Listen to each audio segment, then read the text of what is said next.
ஆரோக்கியமான ஒரு குழந்தையை விட்டு செல்வதன் மூலமும் அழகான ஒரு சிறிய தோட்டத்தை உருவாக்குவதன் மூலமும் சமுதாயத்திலே மிகவும் பின்தங்கி இருக்கின்ற வகுப்பினருக்கு இலவசமாக கல்வி கற்பிப்பதன் மூலமும் நீங்கள் இந்த உலகத்தை முன்பு இருந்ததை விட மென்மேலும் அழகானதாக ஆக்கிவிடுகிறீர்கள் என்ற சொற்றொடரை மெய்ப்பிக்கும் வண்ணம்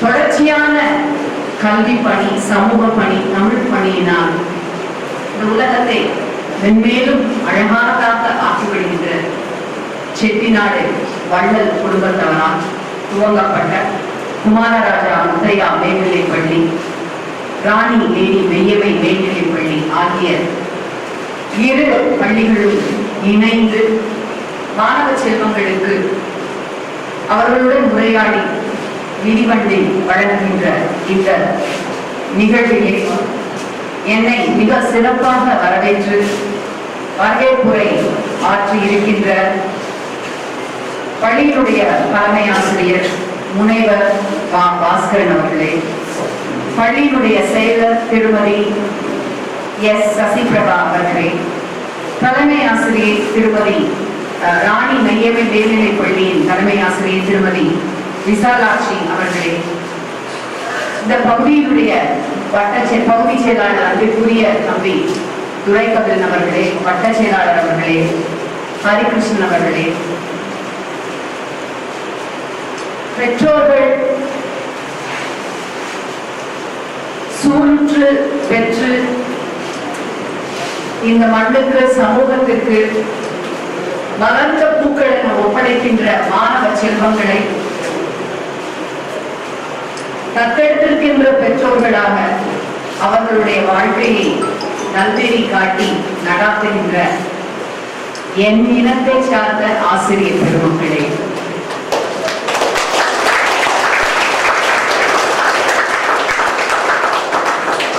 ஃப்ரிட்ஜுக்குள் வைத்த ஆப்பிள் போல இல்லாமல் எங்களோடு பகுதிகளில் கிராமங்களில் வெட்கையில் அழகாக மலர்ந்திருக்கின்ற மஞ்சனத்தி பூக்களை போல என் முன்பாக அமர்ந்திருக்கின்ற மாணவ மாணவிகளே, உங்கள் அனைவருக்கும் காலை வணக்கம்.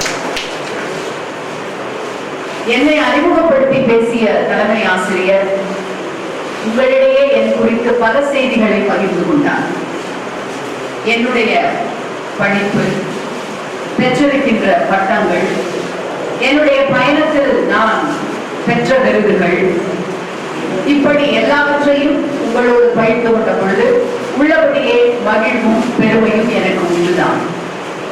ஆனால் அவை எல்லாவற்றையும் விட நான் என்னுடைய பெருமை மிகுந்த அடையாளமாக எப்பொழுதும் நினைப்பதும் கருதுவதும் எல்லா வேளைகளிலும் சொல்லுவது மூன்றே அடையாளங்களை தான். ஒன்று, நீங்களாவது இன்றைக்கு பெஞ்சிலே அமர்ந்திருக்கிறீர்கள். மல்லாமினது என்கின்ற ஒரு கரிசல் காட்டு புழுதியும் வெக்கையும்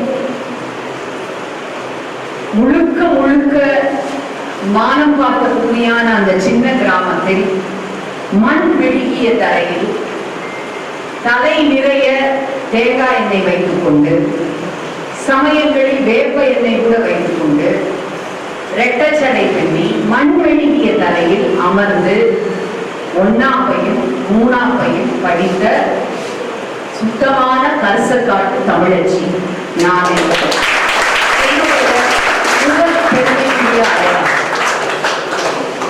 உதட்டு சாயம், முகப்பூச்சு, நகைப்பூச்சு, இவையெல்லாம் ஒப்பனைகள் எல்லாம் வாழ்க்கை பயணத்திலே ரசனை பூர்வமாக நான் தேர்ந்தெடுத்துக் கொண்ட விஷயங்களாக இருந்தாலும் என்னுடைய அடையாளம் என்பது வியர்வையும் என் தோடுகளிலே வீசுகின்ற அந்த துருதி காற்றினுடைய மனம்தான். இரண்டாவது பெருமை மிகுந்த அடையாளமாக நான் நினைப்பதும் பகிர்ந்து கொள்வதும், ஒரு ஆசிரியர் பெற்றோருக்கு மகளாக பிறந்து என்னுடைய தந்தை தலைமை ஆசிரியராக இருந்து பேரறிஞர் அண்ணாவால் அறிமுகப்படுத்தப்பட்டு தலைவர் கலைஞரால் ஆசிரியர்களுடைய பிரதிநிதியாக MLC member of legislative council பதவி வகித்தவர் முதலாக. என்னுடைய தாயார், என்னுடைய தந்தை அமைச்சரான பின்பும் கூட ஆரம்ப பள்ளி ஆசிரியராக தன்னுடைய பணியை தொடர்ந்தவர் ஒரு விவசாயி. ஆசிரியர் பெற்றோர்கள் மகளாக பிறந்து கல்லூரி பேராசிரியராக என்னுடைய வாழ்க்கையை துவங்கிய பெண் என்பது என்னுடைய இரண்டாவது பெருமைக்கு அடையாளம். அந்த பக்கத்திலே உங்களோடு நின்று கொண்டும் அமர்ந்திருக்கவும் வேண்டிய பெண் தான் நான். அப்படி அமர்ந்திருந்தவள் தான். இன்றைக்கு நான் வந்திருக்கின்ற இடத்திற்கு நீங்களும் வரலாம், முன்பாக அமர்ந்திருக்கின்ற நீங்களும் வரலாம். மூன்றாவதாக நான் மிக பெருமைப்படுகின்ற அடையாளம் என்பது தமிழச்சி என்று தலைவர் கலைஞரால் அடையாளம் காட்டப்பட்டு என்னை வளர்க்கின்ற தமிழ் மொழியிலே எழுதுகின்ற படைப்பியக்கத்தை ஆங்கில மொழியிலே விமர்சன கட்டுரைகள் புத்தகங்கள் எழுதியிருந்தாலும் என்னுடைய கரிசக்காட்டு பகுதி மக்களுடைய வாழ்வியலை, குறிப்பாக கரிசக்காட்டிலே இருக்கின்ற உழைக்கின்ற பாட்டாளி பெண்களுடைய வாழ்க்கையை பதிவு செய்கின்ற படைப்பாளி என்பது மூன்றாவது பெருமை மிகுந்த அடையாளம். அப்படி பார்க்கும் பொழுது இந்த பள்ளியிலே வந்து என்னை போன்ற வாழ்க்கையை, இன்னும் சொல்ல போனால் நான் சொன்னேன் அல்லவா, நீங்கள் அமர்ந்திருப்பதற்கு உங்களுக்கு பெஞ்சுகள் இருக்கின்றன. நாங்கள் அப்பொழுதெல்லாம் நான் படித்தது ஓராசிரியர் பள்ளி. 1வது வகுப்பிலிருந்து நாங்கள் 1ஆப்பு 2ஆப்பு 3ஆப்பு அப்படிதான் சொல்லுவோம். 1வது வகுப்பிலிருந்து 5வது வகுப்பு வரைக்கும் ஒரு ஆசிரியர் இருப்பார். அப்படி வாழ்க்கையை துவங்கி ஆங்கில இலக்கியத்திலே முனைவர் பட்டம் பெற்று வெற்றி அடைந்து உங்கள் முன்பாக ஒரு பாராளுமன்ற உறுப்பினராக நாம் நிற்க முடிந்தால் நீங்களும் இந்த சாதனையை விட மென்மேலும் உயரங்களை தொடரலாம். உங்களை சந்தித்து மிக குறிப்பாக இந்த பள்ளி துவங்கப்பட்டு இந்த பள்ளியிலே இருந்து உருவாக்கப்பட்டவர் அந்த சாதனை குறித்த மாணவர்கள் பற்றிய குறிப்புகளை படித்து துவக்கத்திலே நான் சொன்னது போல தமிழையும் கல்வியையும் வளர்ப்பதற்காக அதனை தங்களுடைய சீரிய சமூக பணியாக எடுத்துக்கொண்ட செட்டிநாடு வள்ளல் அவர்களுடைய குடும்பத்தாரால் துவக்கப்பட்ட செட்டிநாடு வித்யாசிரம் பள்ளியிலே தான் என்னுடைய 2 பெண்களும் பயின்றார்கள். முதல் சாதனையாக மூத்த பொண்ணு, she has completed her engineering. அண்ணா யூனிவர்சிட்டியில அவங்க இன்ஜினியரிங் முடிச்சு இரண்டாவது குழந்தை மருத்துவ படிப்பை முடித்துவிட்டு மருத்துவ மேற்படிப்பை MD டெர்மட்டாலஜி இப்பொழுது 2வது வருடம் படிக்கிறார். அதற்கான ஆரம்ப விதையை போட்டது வள்ளல் அவர்களால், மிக குறிப்பாக குமாரராணி ஆண்டி அவர்களால் துவங்கப்பட்ட அந்த பள்ளிதான் அந்த விதையை மூடியது. கதைக்கான சாதனைக்கு சொந்தக்காரர்களான இந்த மேல்நிலை பள்ளி 62 உயர்நிலை பள்ளியாக தரம் உயர்த்தப்பட்டிருக்கின்றது. 95 உயர்நிலை பள்ளியாக மென்மேலும் உயர்ந்திருக்கின்றது. IAS, IPS, இன்ஜினியர்ஸ், டாக்டர்ஸ் போன்ற பல பேரை உருவாக்கிய கல்லூரி என்று குறிப்பிடப்பட்டிருக்கின்றது. பெருமைதான். இவர்கள் எல்லாவற்றையும் விட சிறந்த மனுஷிகளை இந்த பள்ளி உருவாக்கி இருக்கிறது, உருவாக்க வேண்டும் என்பதுதான் இன்றைய தினம் நான் உங்கள் முன்பாக வைக்கின்ற செய்தி. நான் சொன்னது போல என்னுடைய இலக்கியம் என்பது உறுதி படர்ந்த என்னுடைய கிராமத்தின் கிளைச்சாலையில இருந்து துவங்குகிறது. எஞ்சோட்டு பெண் என்கின்ற என்னுடைய முதல் கவிதை தொகுப்பை குறித்து தலைமை ஆசிரியர் சொன்னார். எஞ்சோட்டு பெண்ணா உங்களுக்கு அர்த்தம் தெரியுமா? இந்த பாடல்கள் பழைய தமிழ் பாடல்களை கேட்டிருப்பீங்க இல்லைங்களா? எஞ்சோட்டு பெண்ணுகளால் தான் வரும். 16 வயதிலே அந்த மாதிரி சினிமா பாடல் கேட்டிருந்தீங்கன்னா தெரியும் உங்களுக்கு. அது ஒரு வழக்கு சொல்லி, இப்ப சென்னை தமிழ் இருக்குல்ல, சென்னை தமிழ் இருக்கு, கோயம்புத்தூர் தமிழ் இருக்கு, அந்த மாதிரி கரிசக்காட்டு, நான் பிறந்த கரிசக்காட்டு பகுதியில் இருக்கிற வட்டார வழக்கு சொல்லி எஞ்சோட்டு பெண்ணுங்களா நான் அப்படின்னா என்னுடைய ஜோடியான என் வயதை ஒத்த பெண், என் சோட்டுக்காரினா என்னுடைய வயதை ஒத்த பெண், மை பியர். அப்படி என்னோடு 1ஆப்பு 3ஆப்பு படிச்ச சிலம்பாயிங்கிற ஒரு பொண்ணை பத்தி நான் எழுதின கவிதை தான் எஞ்சோட்டு பெண். ஏன்னா எல்லாருக்கும் கல்வி கற்பதற்கான வாய்ப்பு கிடைப்பதில்லை. தந்தை பெரியார், பேரறிஞர் அண்ணா, முத்தமிழறிஞர் தலைவர் துவங்கி சமுதாய மறுமலர்ச்சி என்று மிகப்பெரிய ஒரு இயக்கத்தை முன்னெடுத்து இடஒதுக்கீடு என்கின்ற ஒன்றினால் முன்னேறிய ஒரு சமூகமாக தமிழச்சிகள் இருக்கின்ற போது அந்த காலகட்டத்திலே பொருளாதார ரீதியாக எனக்கு கிடைத்த வாய்ப்பு என்னுடைய சிலம்பரைக்கு கிடைக்கவில்லை. நான் ஒரு ஆசிரியர் பெற்றோருக்கு மகளாக பிறந்தேன், படிப்பேன், கல்லூரிக்கு சென்றேன், மேலே மேலே போனேன். அவள் பள்ளி படிப்பை கூட முடிக்க முடியாத நிலையில் ஒரு மேஸ்திரிக்கு வாழ்க்கைப்பட்டாள். 4 குழந்தைகள். ஒவ்வொரு வருடமும் திருவிழா அன்று ஒவ்வொரு குழந்தையை சுமந்து கொண்டு என்னை பார்க்க வருவாள். வருடம் ஒரு திருவிழாவிற்கு அவள் வரவில்லை. இந்த 4வது குழந்தையை தூக்கி சுமந்து கொண்டு 3வது, 2வது, 1வது ஆகிய 4 பேரும் என்னை பார்க்க வருகிறார். வருடந்தோறும் நடக்கின்ற தேர் திருவிழா. என்னம்மா அம்மா வரலையா அப்படின்னு கேட்டு அப்பதான் எனக்கு தெரியும் இந்த 4வது பிரசவத்துல அம்மா இறந்து விட்டதாக 3வது குழந்தை என்னிடம் சொன்னார். நான் அந்த கவிதையை அப்படி முடிச்சிருப்பேன். எங்க ஊர் பக்கம் வந்து மாவிளக்கு எடுப்பாங்க திருவிழா. அப்ப என்னுடைய மனத்தேரின் கடையாணி கலந்து அந்த மாவிளக்கில் புதைந்து போனது. அதுதான் அந்த எஞ்சோட்டு பெண்ணோட தலைப்பு கவிதையுடைய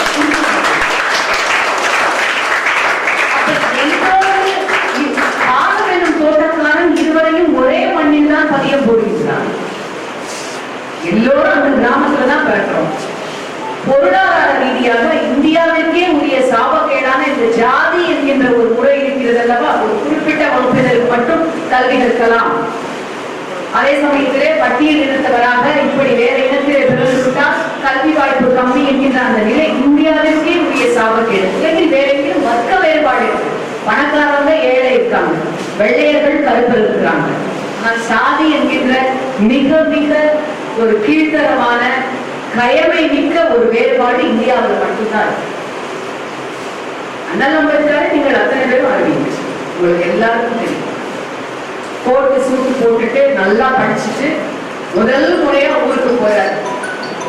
குடை வண்டியில ஏற்றிட்டு போறாங்க. அப்பதான் வண்டி தான் இருக்கு. அப்ப ஊர் பக்கங்கள்ல வெளிப்படையா எந்த ஜாதின்னு கேட்க மாட்டாங்க. நீ எந்த தெருவுல இருந்து வர இந்த ஊர்லன்னு கேட்பாங்க. அந்த வண்டிக்காரர் கேட்க எந்த தெருவுல இருந்து வரப்பா, பாக்குறதுக்கு நல்ல ஷோக்கா கோட் சூட் எல்லாம் போட்டு நல்லா இருக்கியே, படிச்சுட்டு வரையே. தெருவினுடைய பெயரை சொன்னவுடன் அந்த வண்டிக்காரர் உன்னை இந்த வண்டியிலே ஏற்றி செல்ல மாட்டேன் என்று குடையை சாய்த்து விட்டு சேற்றிலே தள்ளிவிட்டு சென்று விடுகின்றார். சேற்றிலே இருந்து எழுந்த அந்த இளைஞன் அன்னைக்கு தீர்மானிக்கின்றார், என் இனத்தில் பிறந்தவர்களை நான் முன்னேற்றுவேன், அவர்களுக்கு விழிப்புணர்வை கொடுப்பேன்.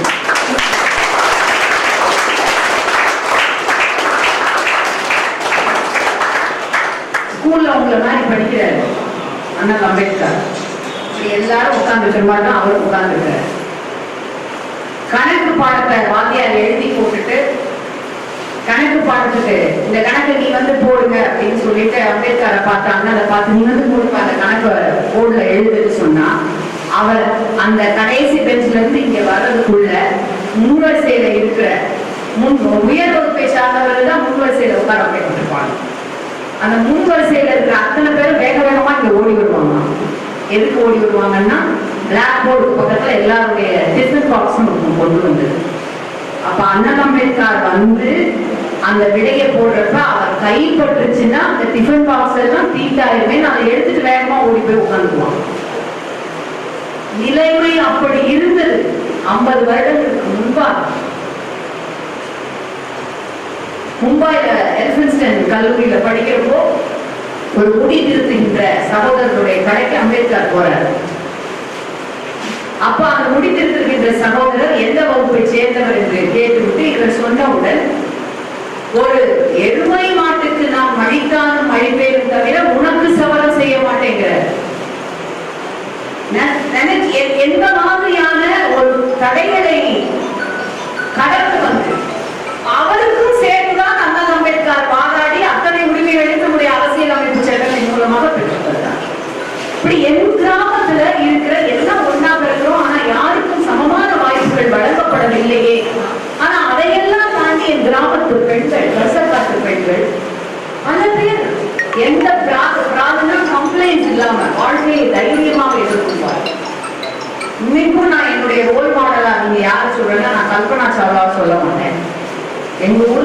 கரசக்காட்டு குருவம்மா, கச்சம்மா, இவங்கதான் என்னுடைய ரோல் மாடல்.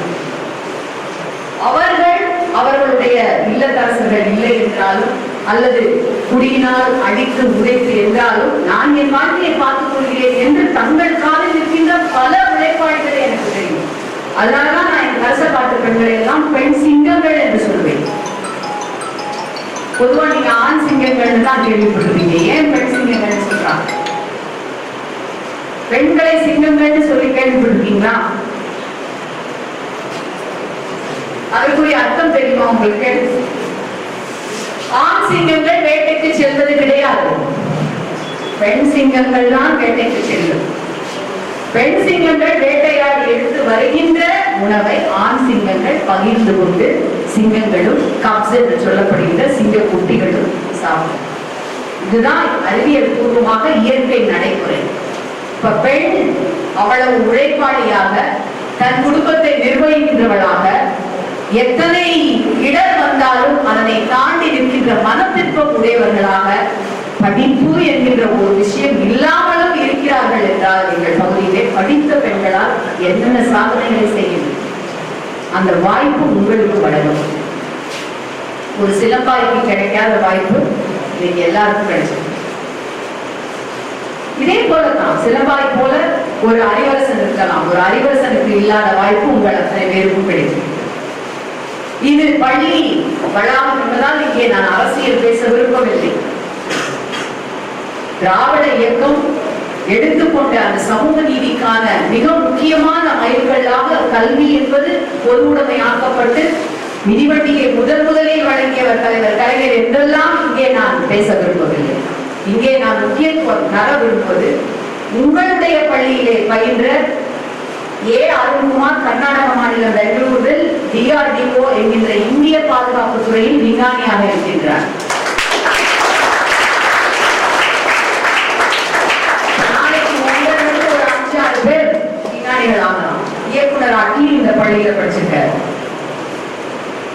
அதே போல இன்னொரு ரொம்ப முக்கியமான விஷயம் உங்கள்கிட்ட நான் பகிர்ந்துக்கிற விரும்புறது என்னன்னா, இன்னைக்கு மிதிவண்டி உங்களுக்கு வழங்கப்படுகின்றது. இந்த மிதிவண்டி என்கின்ற ஒரு விஷயம் உங்க இல்லத்திலிருந்து பள்ளிக்கு வந்துட்டு போறதுக்குமான ஒரு குறியீடு மட்டுமல்ல. முதல்ல ஆம்ஸ்ட்ராங் நிலவில் காலடி வைத்த பொழுது அந்த வாய்ப்பு ஆம்ஸ்ட்ராங்க்கு வழங்கப்படவில்லை. அந்த செய்தி தெரியுமான்னு தெரியல. 2 அஸ்ட்ரோனாட்ஸ் இருக்கிறாங்க. அதுல நிலவில் காலடி வைப்பதற்கான வாய்ப்பு கோ அஸ்ட்ரோனாட் என்கின்ற இன்னொருவருக்கு தான் முதல்ல வழங்கப்படுது. அவர் ஒரு 2 செகண்ட் தாமதிக்கிறார். ஏன்னா நிலவு புதிது, அதுல காலடி வச்சா என்ன இருக்கும், என்ன மாதிரியான ஆபத்து இருக்கும், எந்த விதமான ஒரு அது குறித்த ஒரு புரிதல் தெரியாது. புதிதாக காலடி மனிதன் வைக்கும் பொழுது இயல்பாக இருக்கின்ற அந்த பயத்தில் 2 வினாடி தாமதிக்க chance was given to the second astronaut Neil Armstrong. அவர் சற்றும் தாமதிக்கவில்லை. கண் இமைக்கும் நொடியில் இறங்கி he took the chance. வச்சிட்டு அவர் சொல்றாரு, மனிதனுக்கு இது சிறிய காலடிதான், ஆனால் மனித குலத்திற்கு இது மிகப்பெரிய பாய்ச்சல் என்று சொல்றாங்க. ஒரு சிறிய இதுதான் உங்களுக்கு கொடுக்கிறது, உங்க பயணத்தை இலகுவாங்க. ஆனால் இது ஒரு பெரிய பாய்ச்சலுக்கான குறியீடு. நாளைக்கு நீங்க உங்களுடைய சொந்த வாகனத்தை மகிழ்ந்து என்று சொல்லப்படுகின்ற கார் வாங்கலாம், ஏன் பிளேனே வாங்கலாம், பிளேன் ஓட்டுற பைலட்ஸா வரலாம். அதற்கான ஒரு சின்ன குறியீடு தான் இந்த மிதிவண்டி என்பது. ஆனால் கிடைக்கின்ற வாய்ப்பு, the choice which Neil Armstrong எடுத்தது மாதிரி திடமான முடிவுகளை எடுங்கள். எடுத்ததோடு மட்டுமல்லாமல் மிதிவண்டியிலே பயணிக்கின்ற நீங்கள் மகிழ்ந்து வாங்கும் பொழுது, விமானம் வாங்கும் பொழுது இதற்கான விதையை ஊன்றிய பள்ளிக்கு என்ன திருப்பி தரப்போகிறீர்கள் என்று நினைத்து பாருங்கள். பள்ளி மட்டுமல்ல, பள்ளி, நீங்கள் பிறந்த ஊர், நீங்கள் வசிக்கின்ற தெரு, உங்களை சுற்றி இருப்பவர்கள், இந்த மண்ணுக்கு நீங்க என்ன திருப்பி தரப்போறீங்க? அதை இந்த பள்ளி முன்னாள் மாணவர்கள் செய்யறாங்க. முன்னாள் மாணவர்கள் ஒவ்வொருவரும் இங்கு பயிர்கின்ற ஏழை மாணவர்களுடைய கல்வி கட்டணத்தை பதவே செலுத்துறாங்க. இதுதான் நீங்க முன் உதாரணமா இருக்கு. நிறைய கொடுக்கிறப்போ திருப்பி நம்மால் இந்த உள்ளங்கை அளவு எந்த தர முடியுமோ அதை நம்முடைய கடமையாக